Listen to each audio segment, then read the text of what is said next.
Welcome to Mysterious Goings On. We're going to get right to the show after these messages. This is E.J. Findorf, author of Blood Parish, and you're listening to The Mysterious Goings On.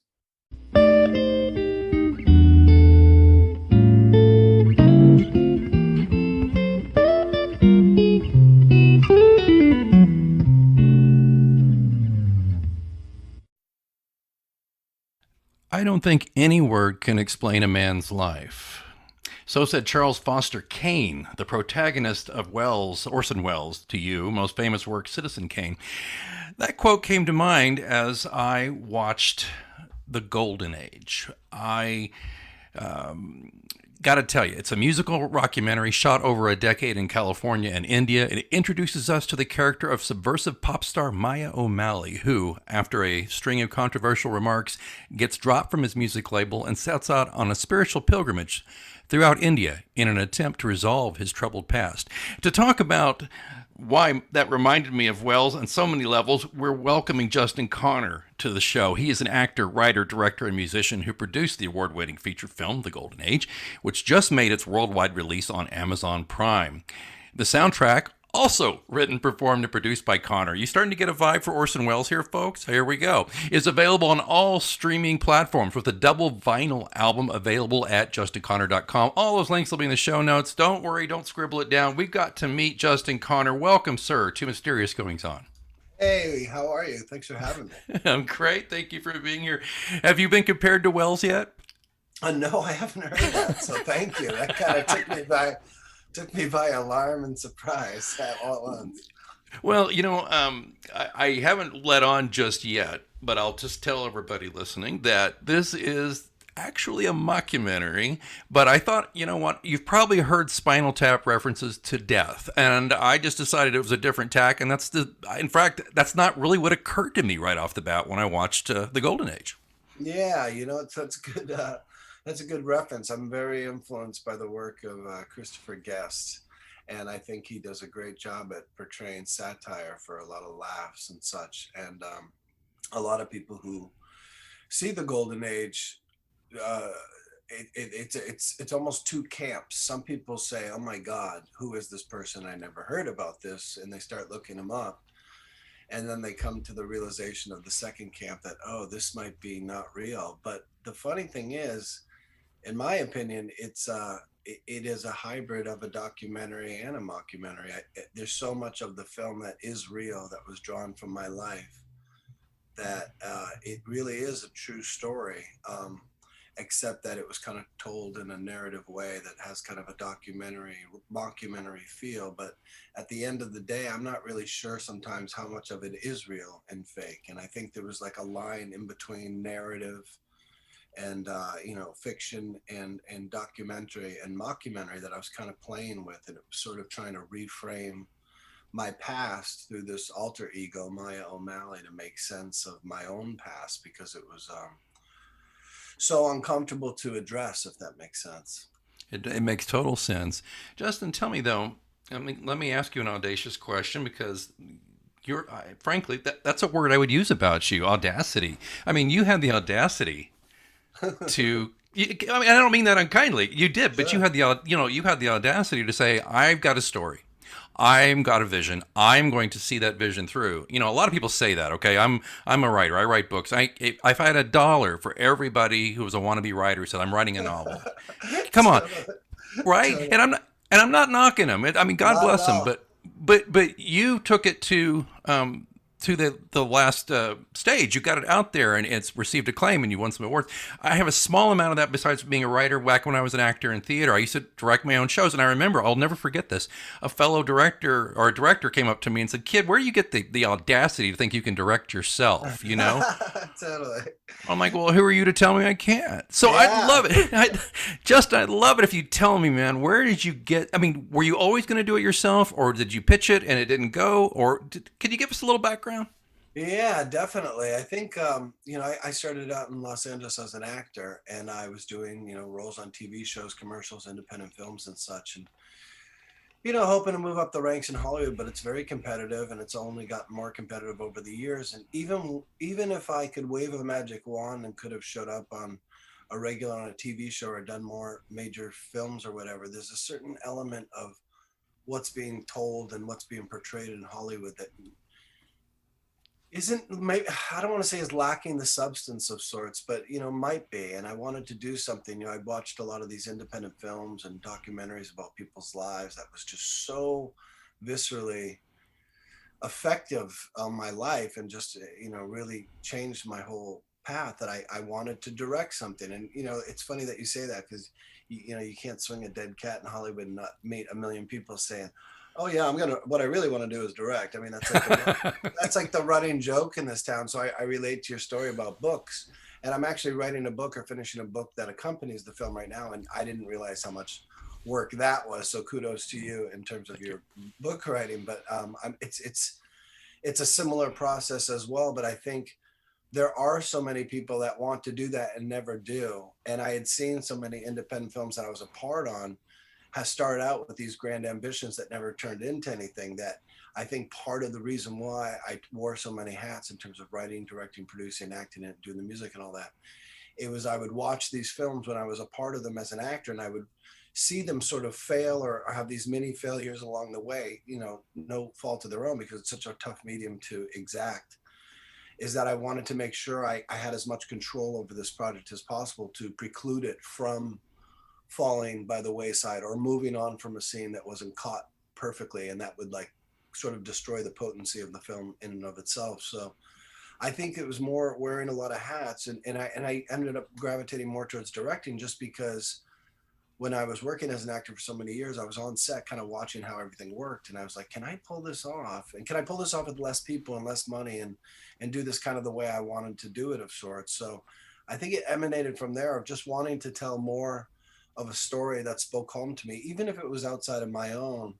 That there's so many stories now that come out in Hollywood, whether we see in film or TV, that God bless them, and they have a great audience and people love them and relate to them. But I wanted to do something that was a little bit more risque, and was more reflective of how so many of us have gone through these wounds in our lives, and portray it in a way that was real and sort of a documentary light, but treat it with a different way of storytelling. So it wasn't like, oh, we've seen that actor before playing this role, and now we're supposed to go along with the story. And when it's done really well, you can, but I find that oftentimes it's hard to get past that name recognition. So it was ironically important for me not to have any names in this film, and for it to be really sort of like Christopher Guest, like have the characters slip into these roles, and kind of discern how much you wanted to be obsessed with whether it's real or fake or mockumentary, or really get lost in the story. So it was kind of a flip and a satire, maybe even of entertainment itself. Yeah, I could see that definitely. Let me ask you something though. It took a while, right? How long did it take you from start to finish? And even now, though, you just said, by the way, you're not finished. You've got a book coming out, but how long did it take you to finish the film proper? The film proper was probably about 2007 to 2012 in terms of actually filming it. I started doing the music for it in around 2004, because I had to make sure the soundtrack was on point. So I was doing a lot of recording of the album. And the irony is, then when I made the film, I had to like re-record lots of it or parts of it while filming it. So, it was like from like 2004 to, by the time I was finished with actually the post-production, was like 2015, 2016.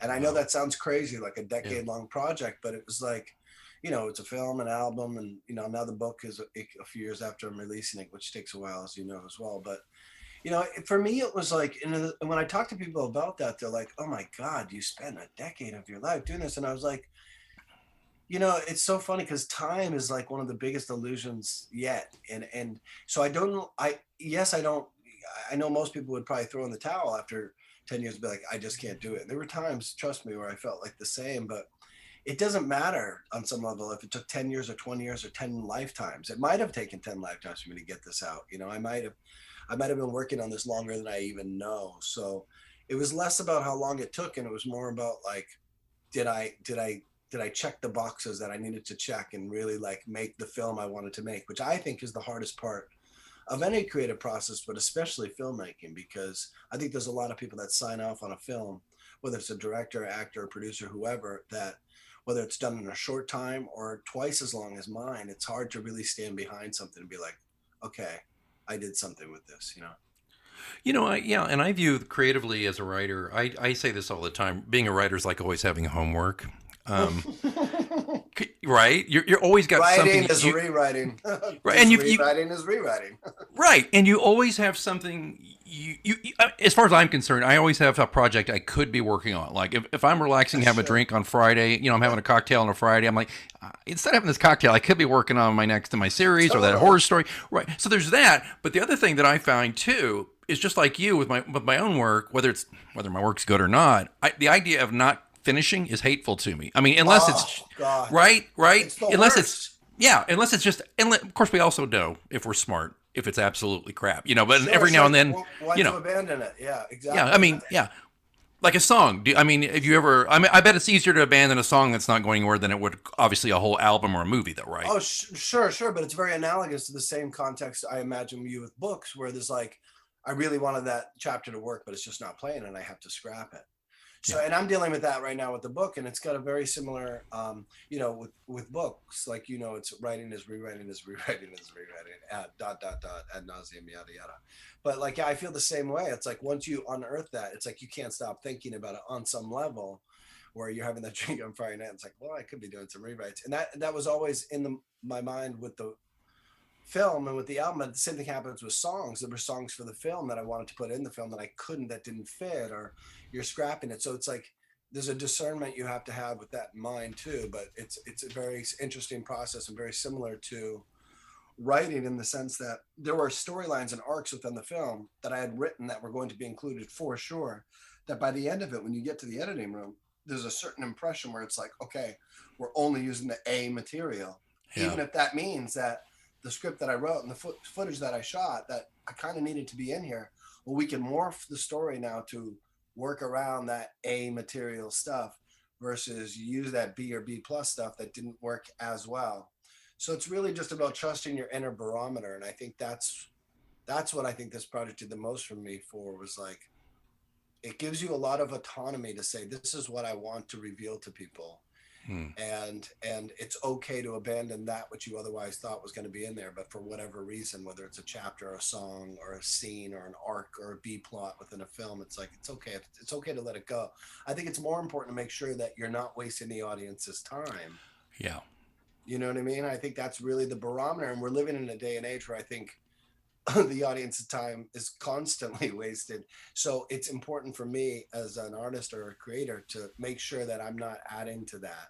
And it has, and it at least gives myself and the work itself and this film, the album and the book next. I mean, I've been working so tirelessly on it because it's like, I don't want to waste someone's time. And if you want at even a remote chance at something that's timeless, you have to get really discerning with that involved, with that in mind, even if it's confronting to let go of a baby and kill some of your darlings along the way. Kill some of your darlings, exactly.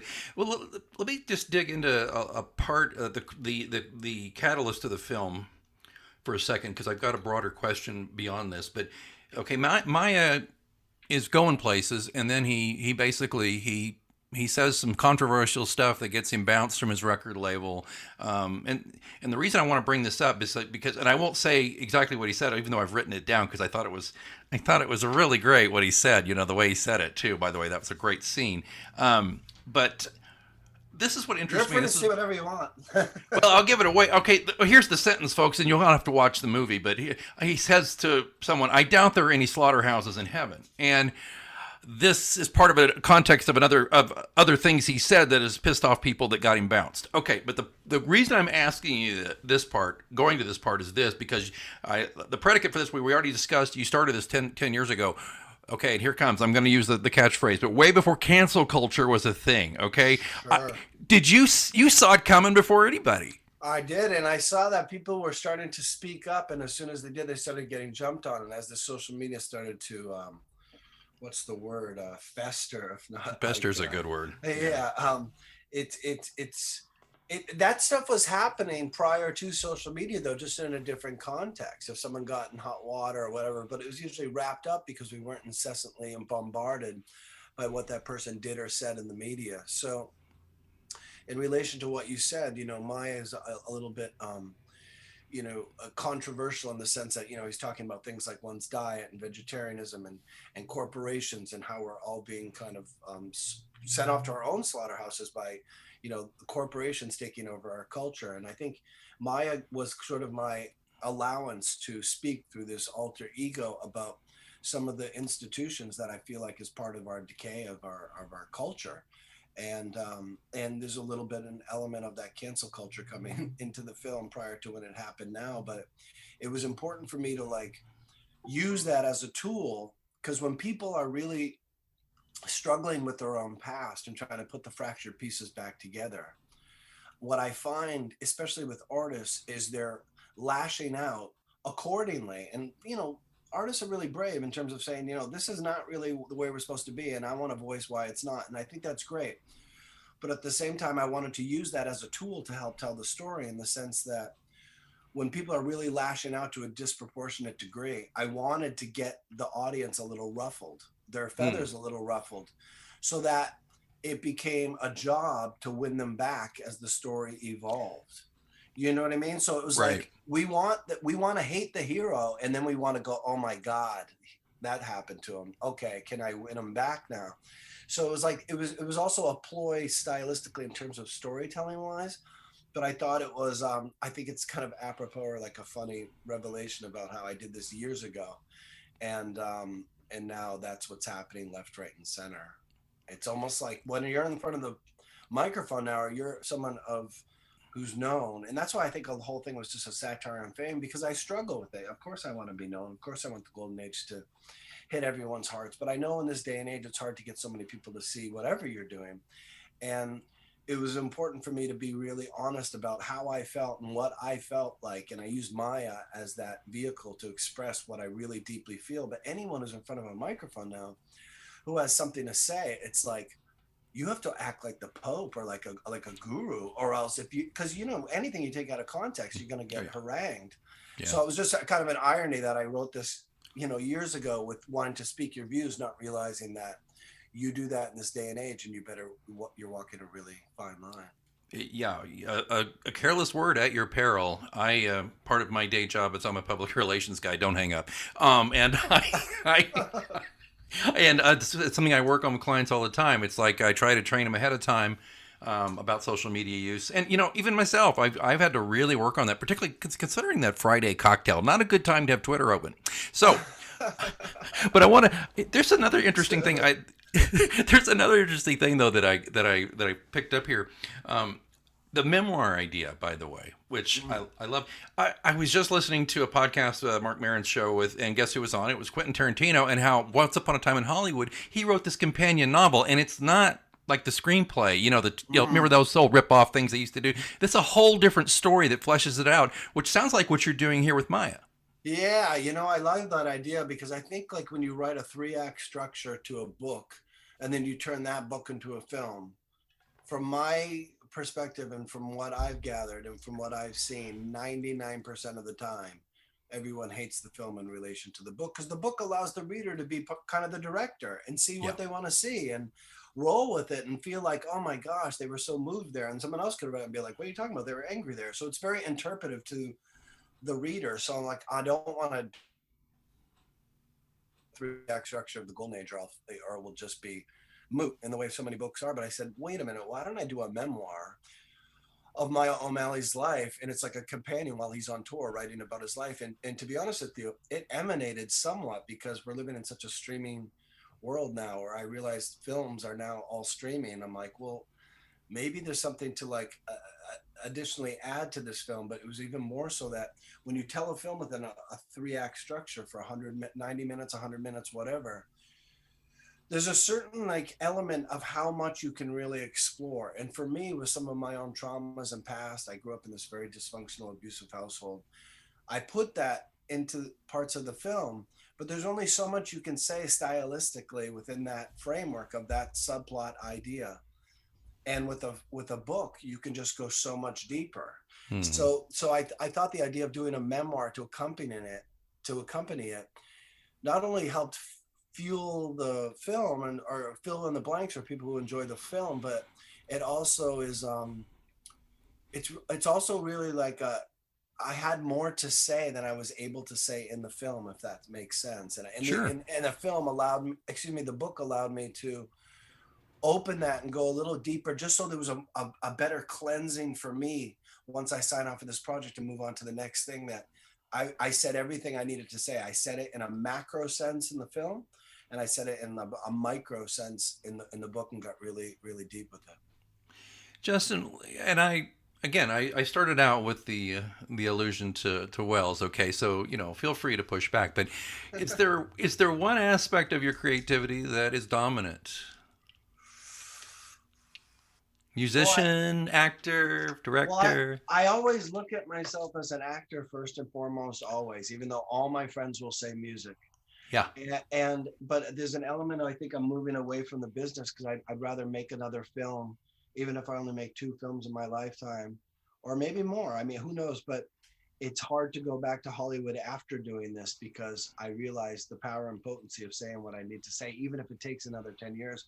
It's really, really wildly fulfilling in a way that sometimes acting isn't, which I think is why a lot of actors gravitate to it.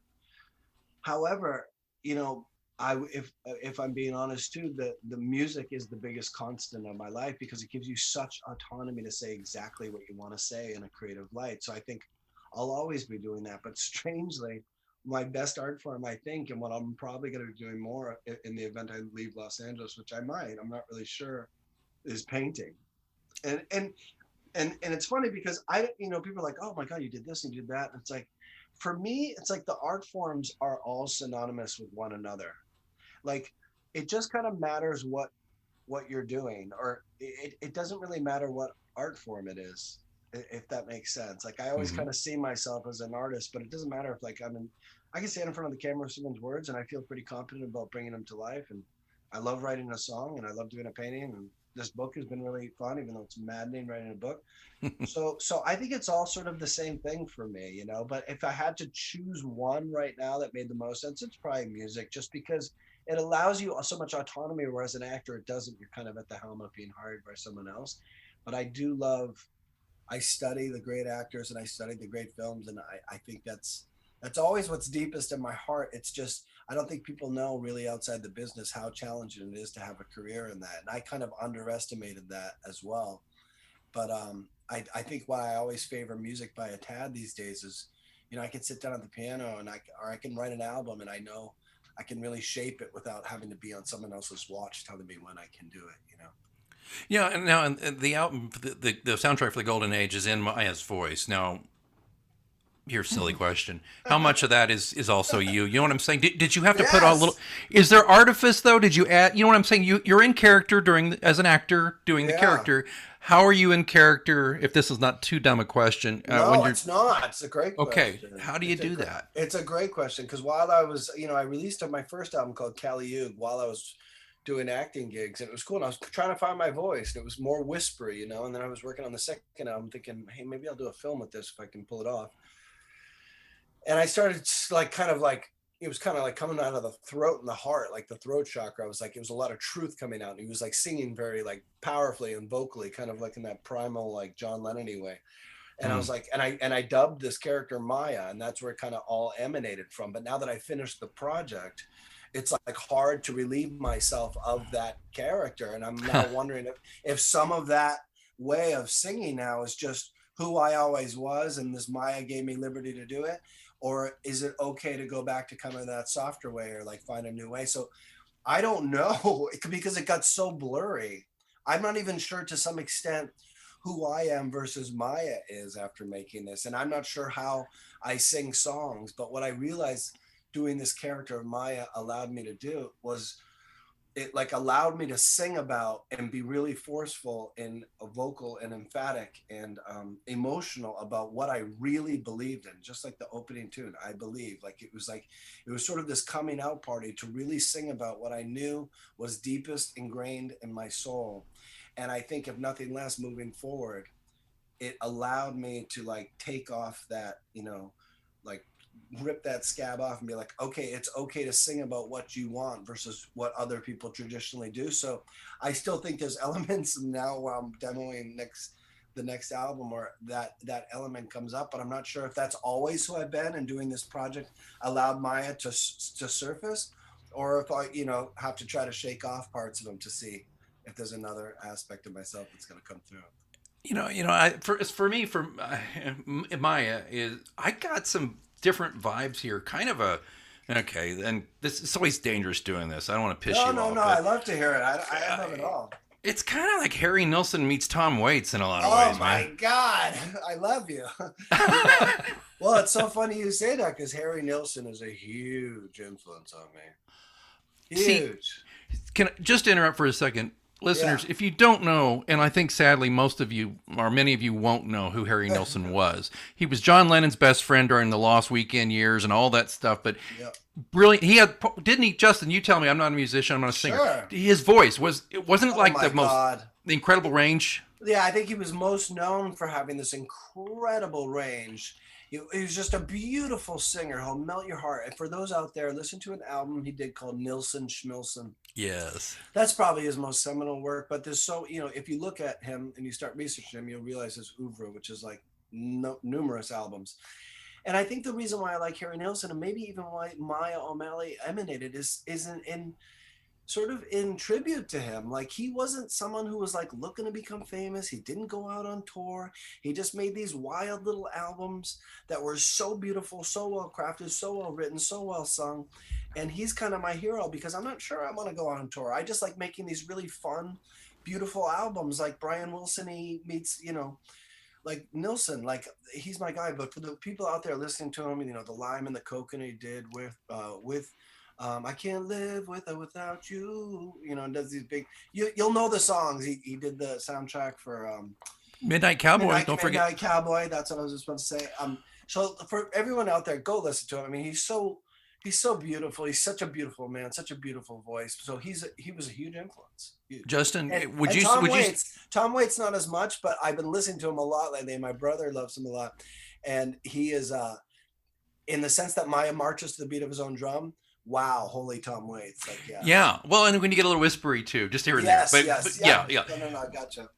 But another entree, and he did a great album with John Lennon called Pussycats. That is a nice way to slip in there if you want to get to know. I think Nilsson, towards the end of his life, did some work for Disney and stuff like that, and he died way too young. But as did John Lennon. Yeah, well, I could go on forever about that stuff with you. I love it because I'm a Nilsson fan, and I meet so few people who know who he was, and they're the poorer for not knowing him. So and I think they're going to, by listening to your music, they're going to get some really great texture, and that's the thing about what you're doing here too. That's like I didn't get a chance to listen to your first album, in preparation for this, because I wanted to see the difference. So I just thought, well, I'll ask you that question, but sure. Let me get back to a couple of other things. I know we've got to wrap soon here, but you got this on Amazon Prime, right? Yeah, it's on Amazon Prime in like every country, or like a lot of the main countries. So if you want to see it, just put in the Golden Age Justin Connor, maybe CONNOR, into Amazon. It'll come up, and you can stream it or rent it or buy it wherever you want. Yeah, and the link's in the show notes, by the way, folks. So and the album's on Spotify, Apple, and all that, which is Justin Connor, The Golden Age, and that's the soundtrack. Okay, I'm going to ask you. I think this might be our penultimate question here today, but I'm wondering if you're prepared to be finished with this. Oh my God, it's so funny you're saying that, because I thought when I finished the book I would go through this huge wave of depression, which I thought I would, because it's like triplets. Right. And what happened is, about a few months ago, when I'm getting close to finishing the book, I'm almost done with it now. It's like, it kind of hit me. It was just like, I've been working nonstop on this for 10 to 15 years, and it just hit me, and I couldn't move, and I was in bed. So it's like, that probably happened when I released the book too, and just kind of take a break before I do the next album. But I am now, I am ready to let this beast go. And I think there's been an element of not being able to stay sane, and maybe going through a wave of depression, to be honest with you, as of late. because I went really deep in this project in terms of my own wounds, but especially in this book. And I'm swimming in an aspect of my past that I don't normally want to on a day-to-day level. But I knew that it was important for me to do that because there's a lot of other survivors out there like me that have been through the ringer. And it was important for me to go to the mat and swim in this a little bit longer than I would have liked to, because I've seen the way it's healed people who have gone through the same thing. My story is no different than anyone else's that's had to walk through the fire. So it's a pain to swim in the sea of abuse and all the past and go through these waves and ups and downs. So I'll be very happy. And my goal is by January 1st of 2022, I'm out of the woods. But it was important for me to do it just to preserve the potency and to preserve the sacred nature of honoring those that have been through the same and trying to heal them as well as myself in a similar way.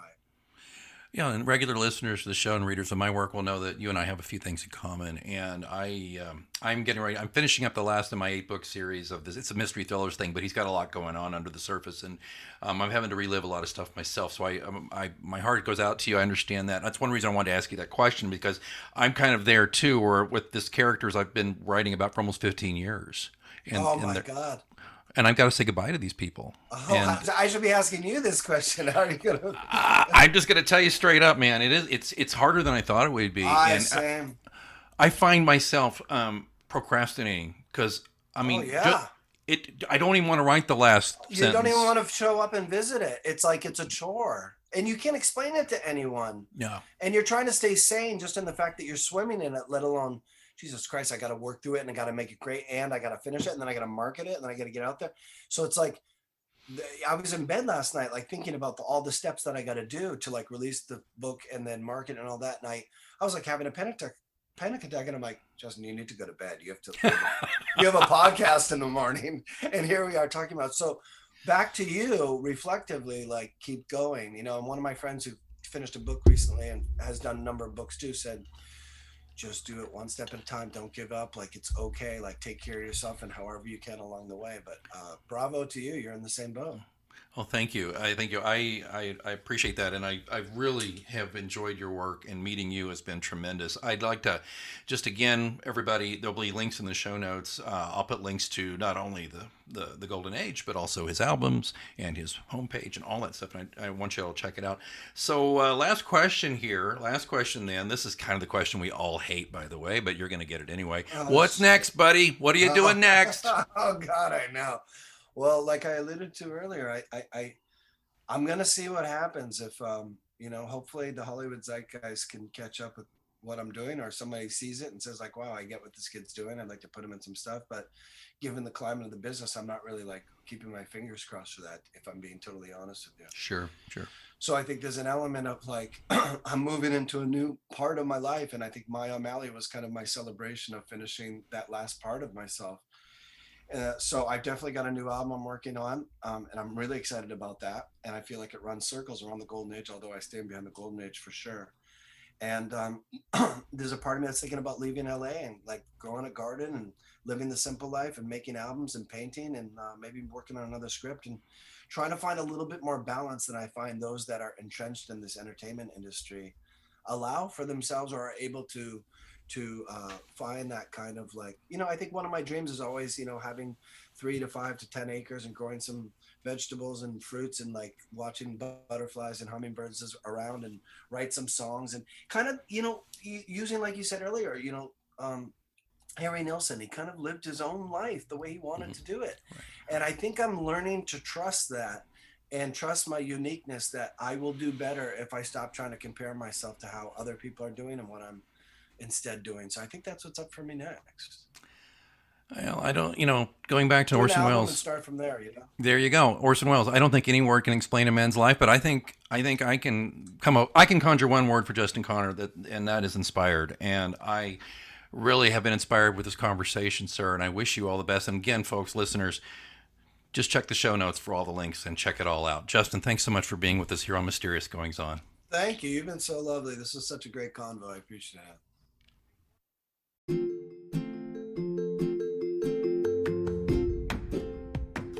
Okay, who has a podcast, then writes an ebook about podcasting and doesn't do an audiobook version of it? Well, not me. I've done that. In fact, I'm very excited to tell you, dear listeners, that the podcast option, my recent top-selling ebook on podcasting, my journey through 15 years as a podcaster, broadcaster, host, guest, and observer, is now an Audible audiobook. It's really, really, really exciting for me to be able to present this to you through Audible, which is available on Amazon.com, where the ebook link is as well. And in this fast listen, my experience comes to you through stories, practical tips, and advice from my hundreds of hours as a guest, producer, podcast host, and more.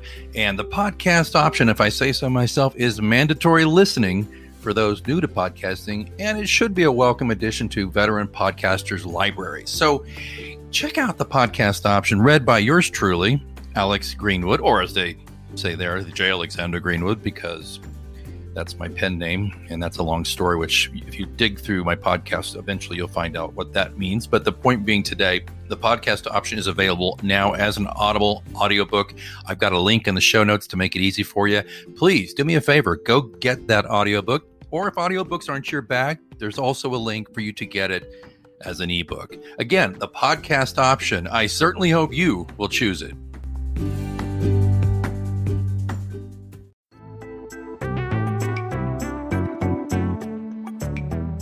You know, I love podcasting. I have since 2006, back when you had to use like a Dixie cup with string to make the thing work. And that's why I'm so excited that we recently moved Mysterious Goings On to Anchor FM to record our podcast. I gotta tell you, I don't regret it a bit. If you haven't heard about Anchor, it's the easiest way to make a podcast. Let me explain.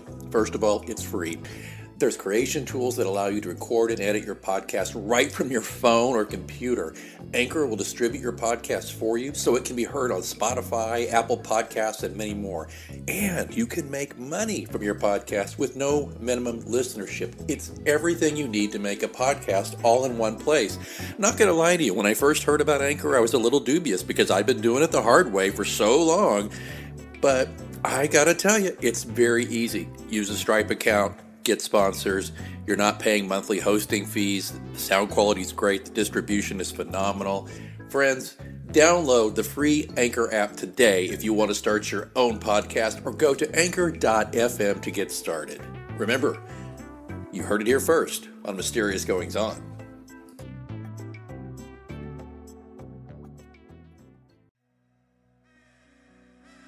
Thanks so much for listening to Mysterious Goings On. Don't forget, we have a complete archive of all of our interviews, monologues, updates, live readings, dead readings. All of that stuff is available at mgopod.com. And of course, don't forget to subscribe to us so you never miss an episode. We're on Apple Podcasts, Spotify, all the usual suspects. Please join us there. Again, don't forget, mgopod.com also has links where to find me on social media and how to get in touch in case you want to be a guest here on the show. Well, I think it's time that I move on for this week, but until next time, keep reading.